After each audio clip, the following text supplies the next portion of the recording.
Leaving an expansion gap between bathroom tiles and walls prevents cracking and grout failure by giving the floor room to move with temperature and moisture changes.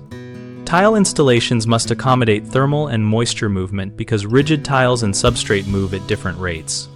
Start by measuring the room and planning tile layout so cuts against walls are uniform, keeping the gap consistent.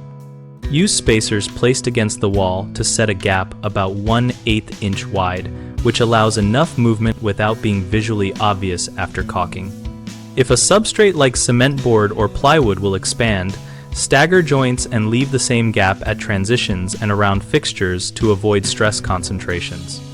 After thinset cures, remove the spacers and clean the gap so it is free of loose grout and dust to ensure proper adhesion of the finish. Finish the gap with a flexible silicone or a high-quality bathroom caulk that matches the tile or trim and tool it smooth so water cannot enter the void. Common mistakes are making the gap too small or leaving no gap, which transfers movement stresses to tiles causing cracks.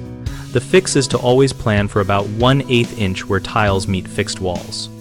Another mistake is filling the gap with rigid grout rather than flexible caulk, which will crack as the floor moves. Use a mold-resistant silicone or polyurethane caulk that remains flexible.